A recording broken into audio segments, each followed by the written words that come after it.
Viewers, तो आ गई हूँ मैं वेस्ट वर्ल्ड सीजन 5 की नेक्स्ट एपिसोड लेके। तो अगर आप लोगों ने इसकी पहली वाली एपिसोड्स नहीं देखी तो जल्दी से जाके मेरे चैनल पे एपिसोड्स देख लें।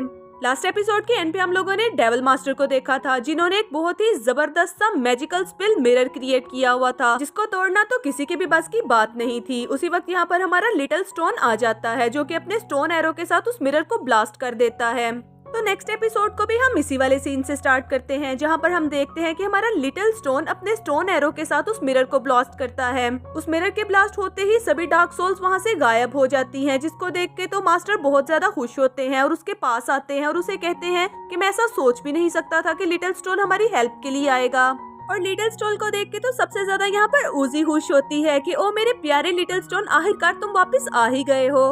और यहाँ पर लिटिल स्टोन भी खुशी और एक्साइटमेंट में उन्हें यही कहे जा रहा था कि मेरे सारे दोस्त इतनी परेशानी में थे तो कैसे ना मैं उनकी मदद करने को आता। जबकि दूसरी तरफ हम पिग को देखते हैं, जिसने डेविल मास्टर से बहुत ही ज्यादा मार खाई हुई थी और अब उसकी हालत बहुत ही ज्यादा खराब हो रही थी। उसे ब्लड वॉमिट होती है। जैसे ही वो ब्लड वॉमिट करता है तो उसके सभी दोस्त एकदम उसकी तरफ अटेंटिव होते हैं और उसे कहने लगते हैं कि तुम्हें क्या हुआ है, लेकिन उसकी हालत बहुत ही ज्यादा खराब हो रही थी। पिग की हालत देख के तो बेलन भी यही कहने लगता है कि पिग की हालत बहुत ही ज्यादा खराब है और वो बहुत ही सीरियसली इंजर्ड हुआ है।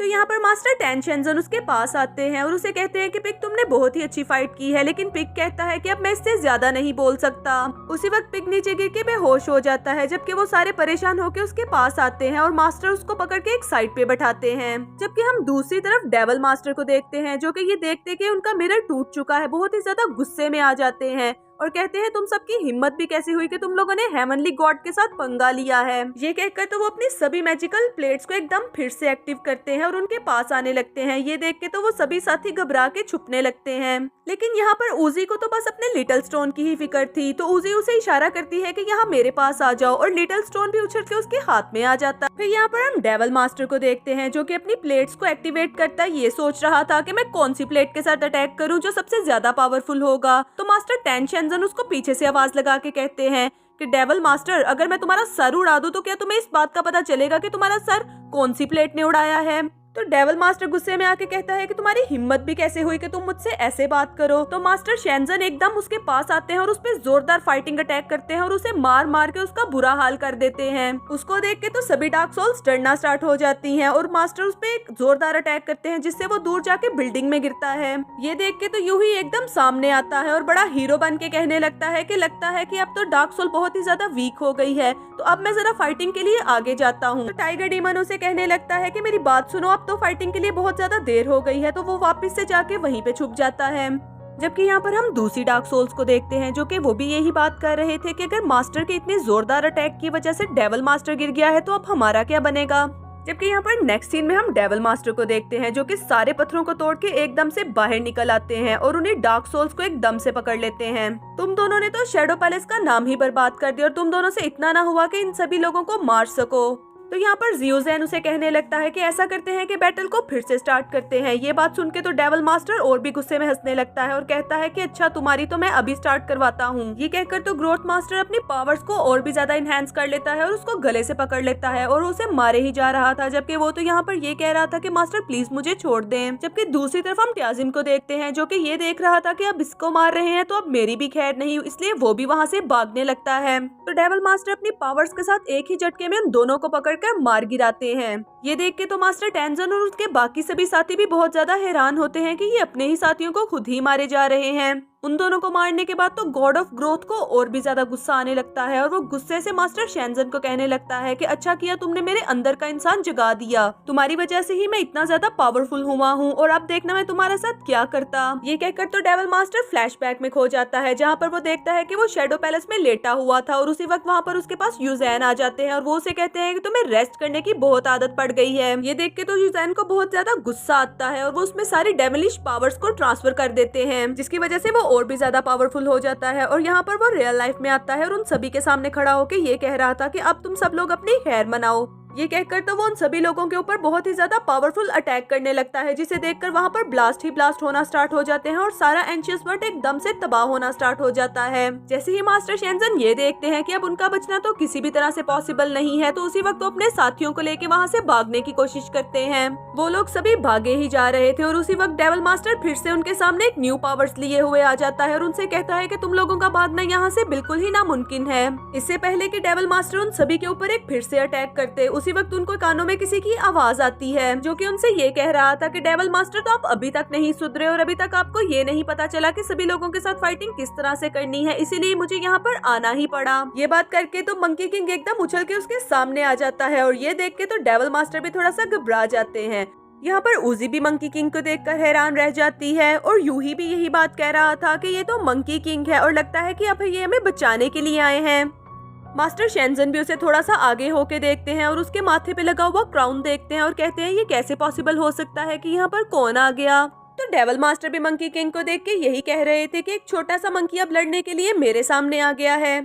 तो मंकी किंग उसे कहता है कि हाँ, मैं देखने में तो तुम्हें छोटा लग रहा हूँ, लेकिन मैं जो तुम्हारा हाल करूंगा वो तुम सोच भी नहीं पाओगे। ये कहकर वो अपना रॉड निकाल लेता है। तो डेविल मास्टर भी उसकी बात सुन के हंसने लगते हैं और उसे कहते हैं कि तुम्हें नहीं लगता कि तुम्हारा रॉड बिल्कुल छोटा सा है मेरे साथ मुकाबला करने के लिए। तो मंकी किंग भी यहाँ पर इतरा के कहने लगता है कि बड़े या छोटे का फैसला तो उस वक्त होगा जब हम फाइटिंग शुरू करेंगे, इसलिए बातें करना बंद करो और फाइटिंग पर ध्यान दो।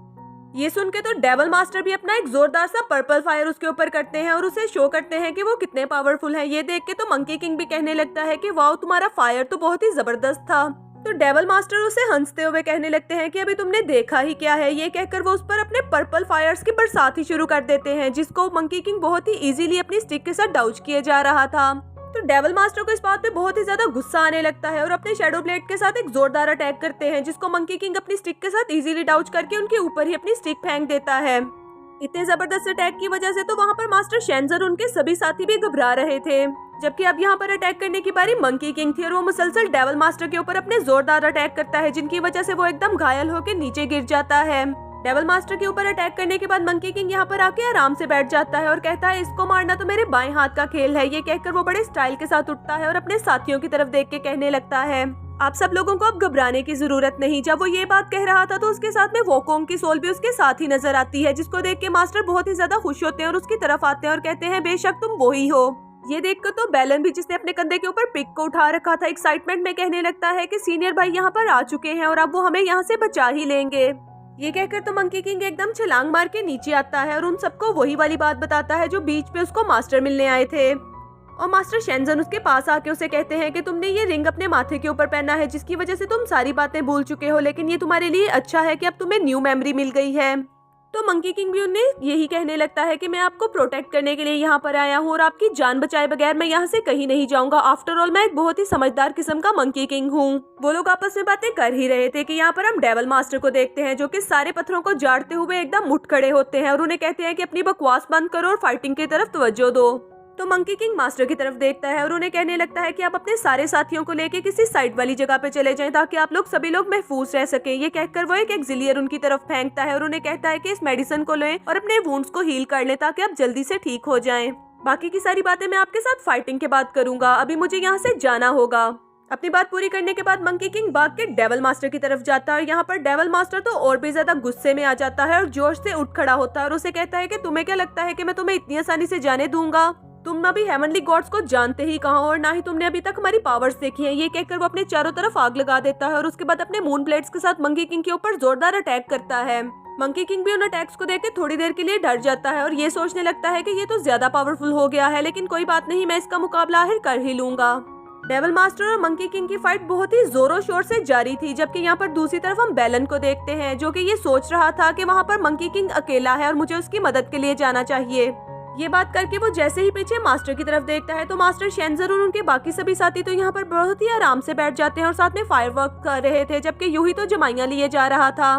तो बेलन उन सभी लोगों को देख के बहुत हैरान होता है और उन्हें कहता है कि क्या आप लोगों को मंकी किंग की जरा भी परवाह नहीं? तो मास्टर शेंजन उसे ये बताने लगते हैं कि पास्ट एक्सपीरियंस के मुताबिक जब वॉकऑन फाइट करता था तो तब बाकी सारे दोस्त बैठ के रेस्ट किया करते थे। और यहाँ पर यूही भी उसे यही कहता है कि वो कोई तुम्हारी तरह आम छोटा वुल्फ नहीं है, बल्कि वो बहुत ही पावरफुल मंकी किंग है, इसलिए वो उन सबको इजीली संभाल लेगा। तो यहाँ पर मास्कमैन को देखते हैं जो कि मास्टर को वही एक्सिलियर देता है, तो मास्टर उसे थैंक यू कहते हैं। जबकि दूसरी तरफ हम पिग को देखते हैं जो कि एकदम से कराहता है और बैलन भाग के उसकी तरफ जाता है कि आप ठीक तो हैं, जबकि वो कहता है कि मैं बिल्कुल भी ठीक फील नहीं कर रहा और मुझे लगता है कि ये मेरे आखिरी लम्हात हैं। उसी वक्त मास्टर और रूजी भी बहुत ही परेशान होकर पिग की तरफ आते हैं और मास्टर यहाँ पर मास्कमैन से कहता है कि मुझे वही वाली एक्सिलियर दो, तो वो उसे डिब्बी में से 2 गोलियां निकाल के देता है, जिसे मास्टर फौरन से पिग के मुंह में डाल देते हैं। लेकिन यहाँ पर पिग की हालत तो बिल्कुल भी संभलने में नहीं आ रही थी और वो यही कहे जा रहा था कि आप लोग मुझे माफ कर दें क्योंकि इससे ज्यादा मैं आप लोगों का साथ नहीं दे सकता।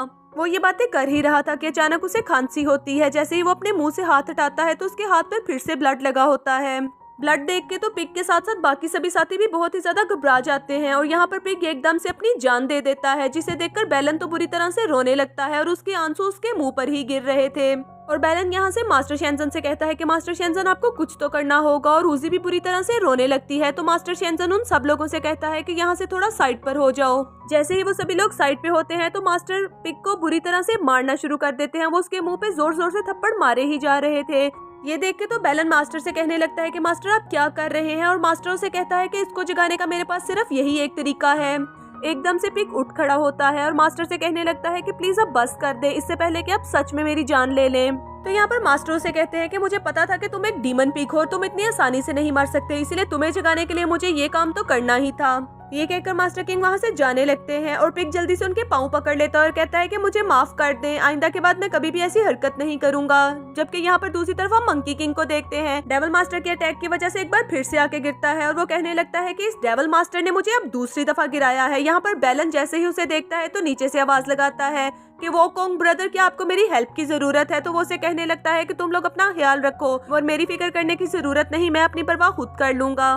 उसके बाद यहाँ पर हम मंकी किंग को देखते हैं जो कि बहुत ही ज्यादा गुस्से और पावर से भरा हुआ एक बार फिर से उनके ऊपर जाता है और डेविल के ऊपर बहुत ही बुरी तरह से अटैक कर देता है। और वो अपनी स्टिक के साथ डेविल मास्टर को बुरी तरह से धकेले ही जा रहा था। ये देख के तो डेविल मास्टर को और भी ज्यादा गुस्सा आ जाता है और वो उसके सारे अटैक को बुरी तरह से डाउच कर देते हैं और उल्टा उसे ही जोर से नीचे गिरा देते हैं। ये देख के तो मास्टर के साथ खड़े हुए बाकी सभी साथी भी बुरी तरह से घबरा जाते हैं। जबकि बैलन ये कहने लगता है कि मुझे लगता है कि मंकी किंग के लिए इन सबको संभालना थोड़ा मुश्किल हो रहा है। फिर यहाँ पर हम पिग को देखते हैं जो कि अपने डेमनिश शेप में आ जाता है और उसके साथ में मास्कमैन, तो वो दोनों आगे मैदान में उतर आते हैं और मंकी किंग से ये कहने लगते हैं कि हम तुम्हारे साथ फाइटिंग में तुम्हारी हेल्प करेंगे क्योंकि हमें लगता है कि तुम्हारी पावर्स कुछ कम हो रही हैं। यही देख के तो डीमन मास्टर और भी ज्यादा जोर जोर से हंसने लगता है और उन्हें कहता है कि मेरे पास आओ और मरते जाओ, तुम लोग सारे तो बच्चे हो। ये कहकर तो डीमन मास्टर को और भी ज्यादा गुस्सा आने लगता है और उसके बाद वो अपनी स्वॉर्ड ब्लेड को और भी ज्यादा एक्टिवेट करके बहुत ही ज्यादा बड़ा कर लेते हैं। इस जोरदार अटैक की वजह से तो मंकी किंग, पिग और साथ में मास्कमैन वो सभी जाके पीछे दूर गिरते हैं। ये देख के तो मास्कमैन भी यहाँ पर अब अपने सैंड डीमन को एक्टिवेट कर लेता है, लेकिन जैसे ही डीमन मास्टर उसका सैंड डीमन देखता है तो उसको कहने लगता है कि मैं तुम्हारे सैंड डीमन को तो इजीली फिनिश कर दूंगा। ये कहकर डीमन मास्टर अपने ब्लू स्काई ब्लेड के साथ एक जोरदार अटैक करके उस सैंड डीमन को भी फिनिश कर देते हैं। ये देख के तो मंकी किंग भी थोड़ा परेशान हो जाता है कि इस ब्लू स्काई ब्लेड को तो खत्म करना मेरे लिए बहुत ही ज्यादा मुश्किल होगा। ये देखते ही वो उनके ऊपर अटैक करने लगे। जैसे ही डीमन मास्टर ये देखता है कि मंकी किंग उसके ऊपर अटैक करने के लिए आ रहा है तो डीमन मास्टर अपने ब्लू स्काई ब्लेड को डबल कर लेता है। उसके बाद डेविल मास्टर मंकी किंग के ऊपर एक जोरदार अटैक करता है, जिस अटैक की वजह से तो मंकी किंग दूर जाके गिरता है। डेविल मास्टर एक और अटैक करने ही वाला था कि उसी वक्त ब्लू क्रिस्टल शॉट्स आके उनके ऊपर लगती हैं, जिसकी वजह से उसकी सभी शॉट्स टूट जाती हैं और वो खुद भी बर्बाद होकर रह जाता है। और इसी के साथ ही हमारी आज की एपिसोड भी अपने इख्तिताम पर पहुंचती है। तो जी व्यूअर्स, आपको कैसी लगी हमारी आज की एपिसोड? नेक्स्ट एपिसोड के लिए आपको थोड़ा सा वेट करना पड़ेगा। तो मिलते हैं नेक्स्ट एपिसोड में।